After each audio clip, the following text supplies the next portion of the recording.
No, I'm not shitting myself, eh? I was under the impression this would be more of a boardroom kind of thing. So, been a little bit daunting. I was just been nervous sitting there knowing that this many people are looking in this direction. So my presentation today is called The Two-Headed Shark. And why it's called that we'll get to later. But I just want to test this to make sure that this does... Yeah, cool.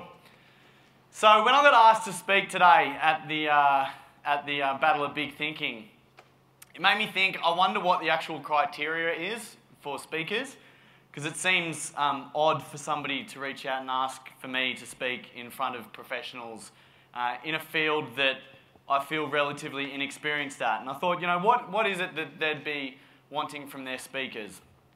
Most likely qualifications within the field and the industry that you're talking about and presenting about. Obviously, a certain amount of experience to mean that the voice that you're delivering to the audience is coming from a position of authority.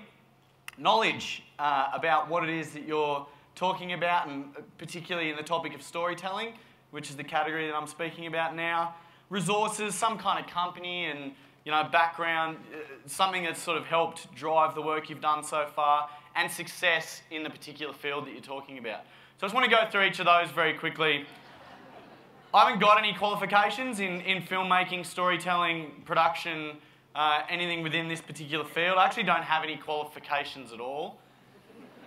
I wanted to be a landscaper when I left work, and my boss told me that trades aren't worth it. It's not worth having one. So my main qualification was a pat on the back saying that I've gotten pretty good at pushing wheelbarrows and that maybe now I should go to laying pavers. And so I decided to go to South Africa to get out of that job. Experience, don't have much of that either. After contracting tuberculosis and spending 6.5 months in hospital, I started making some internet videos, and that was about 2 years ago, and sort of since then I've been dabbling in this field, so that's about as far as my experience goes. What? Don't have anything that I would strictly call knowledge, or anything that I'd be particularly secure or really strongly feel that is attached in my thinking, but it's a good thing I've got resources behind me. I own a laptop, a camera, and a mobile phone, and everything that I've sort of been involved in production to date has kind of been on those three resources.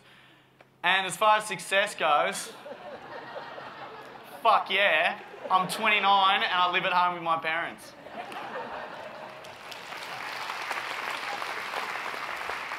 If that's not something to celebrate in 2012.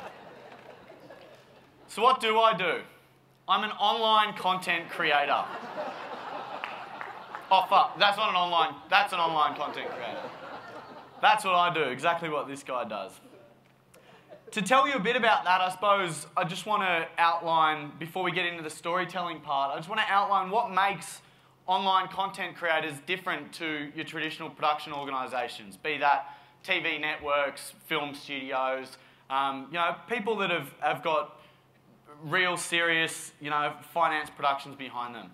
As online content creators, and there's a huge network of these people out there. In Australia, we've got plenty ourselves. Globally, there's a huge community of people that create their own entertainment, and they do so from within their homes. We write, direct, and produce, and often perform our own material. We have no budgets and no investors to answer to throughout the creative process or the storytelling process. We work very hard to build an audience because we start from scratch with no marketing budgets, no kind of way to push our message out there. We have to grow it organically. We really get to know our audience. So the flip side of sort of having that close relationship with the audience is that we really get to know them, not just in an essence of this many people are watching something from this corner of the world or in this particular place. We actually get to know them by name. And what that does is it really creates a rich, interactive environment with the audience. We respond to comments. We actually listen and learn from our audience. And if somebody tells you on a particular piece of content that you're doing something wrong, you have the opportunity to take that decision on board and decide if you want to adapt the way you're creating to allow for that. You can see if somebody likes or dislikes your content immediately. And once you put that stuff out there on the internet, it becomes immediately transparent as to whether you're doing a good job or a shit job of it.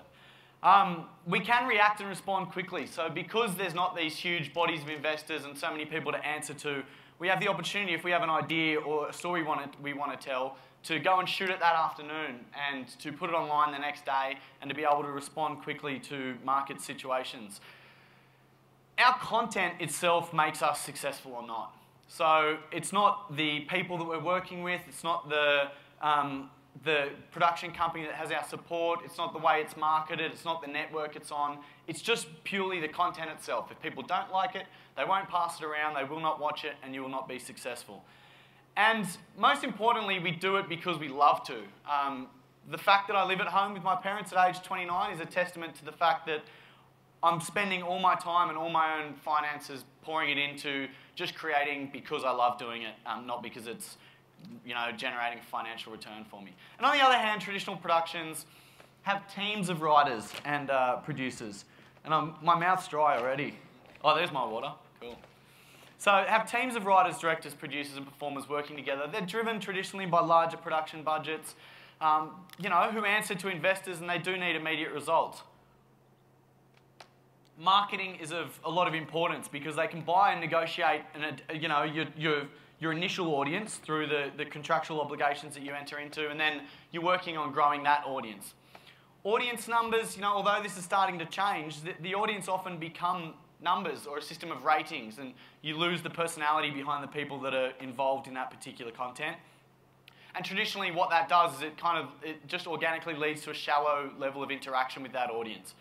When they learn from their audience, they're actually learning from the numbers of people that are watching something and reacting or responding to those learnings is a very slow process due to the way that production turnaround and timelines work.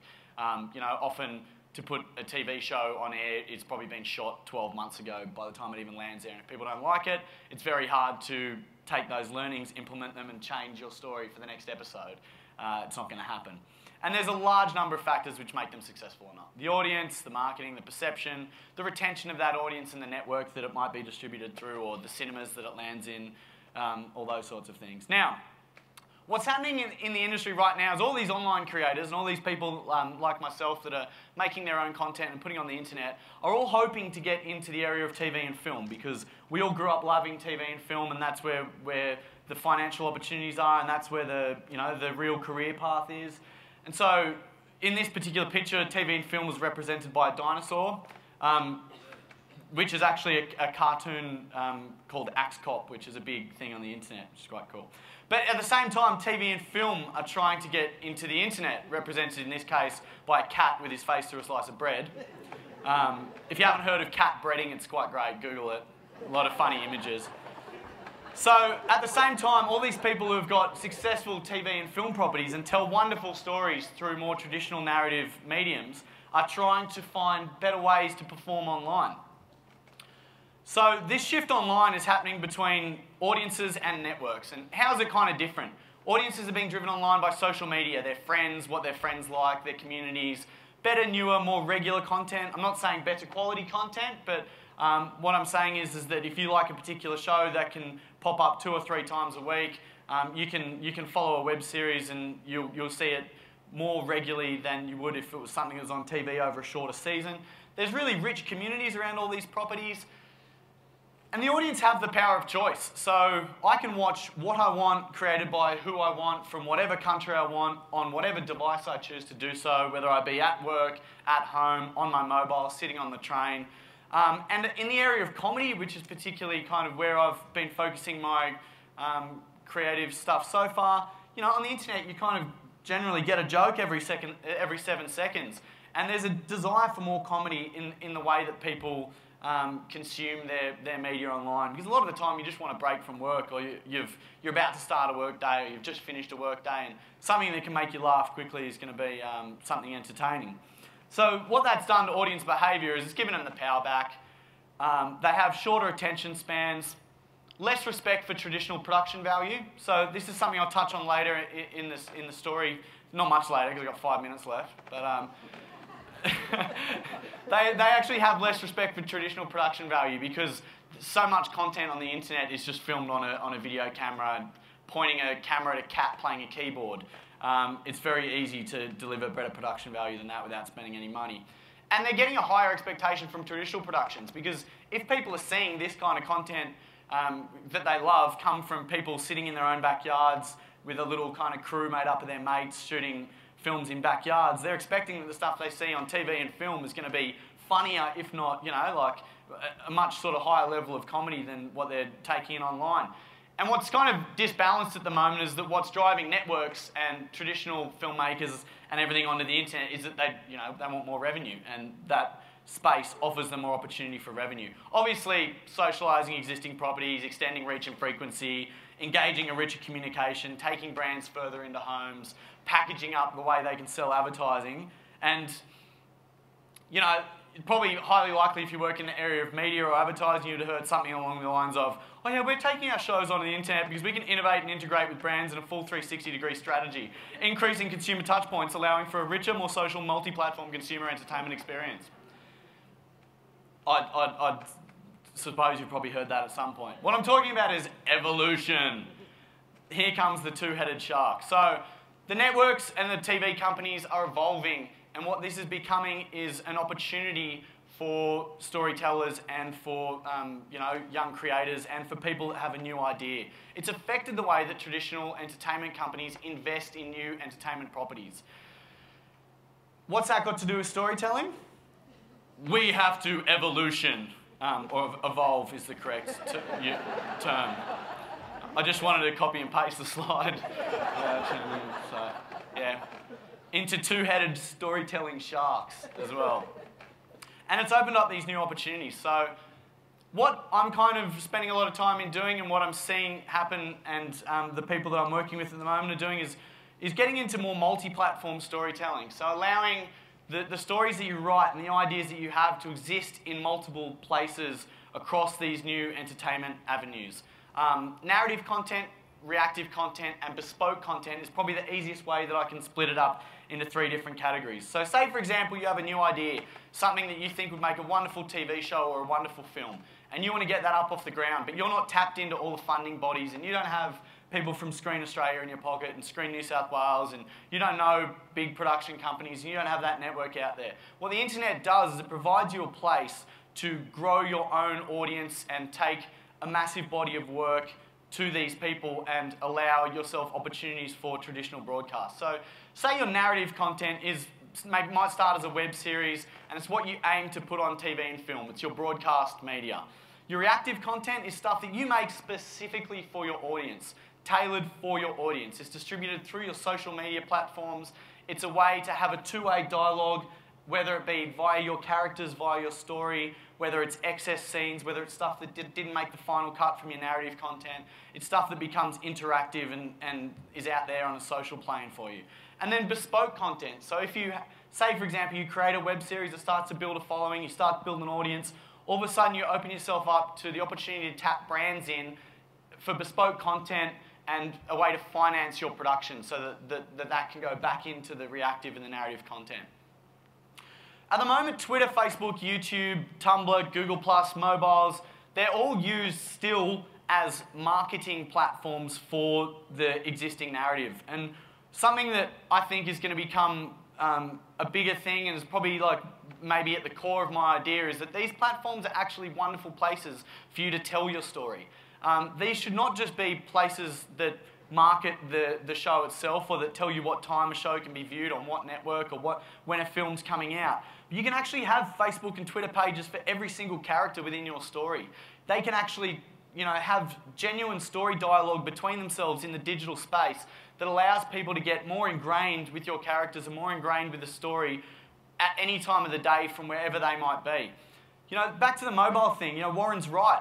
You sit on a train and you look around and people are all on their mobile phones. Often in social situations at a bar, people are all sitting there on their mobile phones.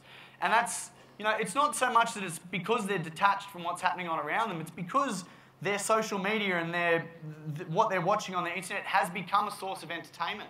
So we, as storytellers, can use that more wisely to tell our stories. So what it sort of comes down to is I think we've got a really good opportunity to merge traditional and online storytelling for the purpose of piloting new ideas. The multi-platform pilot. So if you take, say you've come up with an idea for a comedy or a drama, your normal half-hour TV pilot would be 22 minutes that you'd put out there. It'd probably have 3 ad breaks, and it might look something like this as far as the story arc goes. You'll have a beginning, a middle, and an end, and probably has 3 sets of crisis before each of your ad breaks to keep people hanging on, and then the big cliffhanger up at the end. That 22 minutes of content could also be 7 by 3-minute web episodes. So if you're writing a script, I know that's only 21 minutes, but if you get creative with an extra 10 or 12 seconds at the end of 3 minutes, it all adds up probably.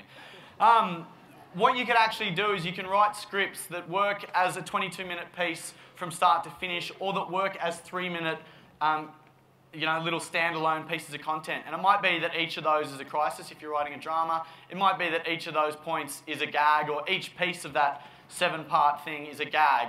And what you can do then is you can prepare your 22-minute pilot to present to networks and to put out there to the more traditional way and the funding bodies and exactly what you do to get a TV show up on air normally. But in the meantime, you can split it all up and put it online and allow that body of work to grow an audience and allow it to get its own momentum and to get people loving it and to build a social network around it. What the multi-platform pilot would allow you to do is build and sustain a proven audience online, build a social network around your idea, take the opportunity to listen and learn from your audience while you still have the time to adjust your storytelling, your ideas, your concepts to what that audience want to be watching. You allow the community to be involved in that storytelling. So it's no longer a one-way dialogue. What we've got the opportunity now to do is to involve people in the way the narrative happens in real time. You create narrative, reactive, and bespoke content so that you have an opportunity to fund ongoing production until you find the time in which your pilot has seen enough eyeballs that perhaps a network comes along and wants to help you fund it and get it going. It allows you to prioritise your investment, and that's something that you should do if you're looking at creating a new idea and putting it on the internet, is do I really need to be spending that much production value in a small amount of episodes or one particular pilot? Or if I do have $10,000, $15,000, can I spread that out over 2 seasons of a web series, and would people still find my content just as funny or just as engaging? And then what happens is you can walk into a network with a whole network of your own, a whole social audience, a whole series of numbers, audience learnings, and a genuine following for your product before they can screw you on the contract and, before you kind of walk in there beckoning and you have a, basically it puts you in a position of power when you walk in and you can say, hey, 3 million people have watched what I've created so far. We've got this story, here's the feedback from the people. It has a 94% approval rating on YouTube. People, I've got audience data that shows that people watch it from start to finish every time they watch it. And all of a sudden to that network, it takes away the risk and it shows them that you've got something that is of value to them. It improves your negotiation position. So that's kind of my big idea. I've already gone 3 minutes over, so storytelling, same elements apply, break the rules, feel free to do things differently. Yeah, but that'll do, yeah. Cheers.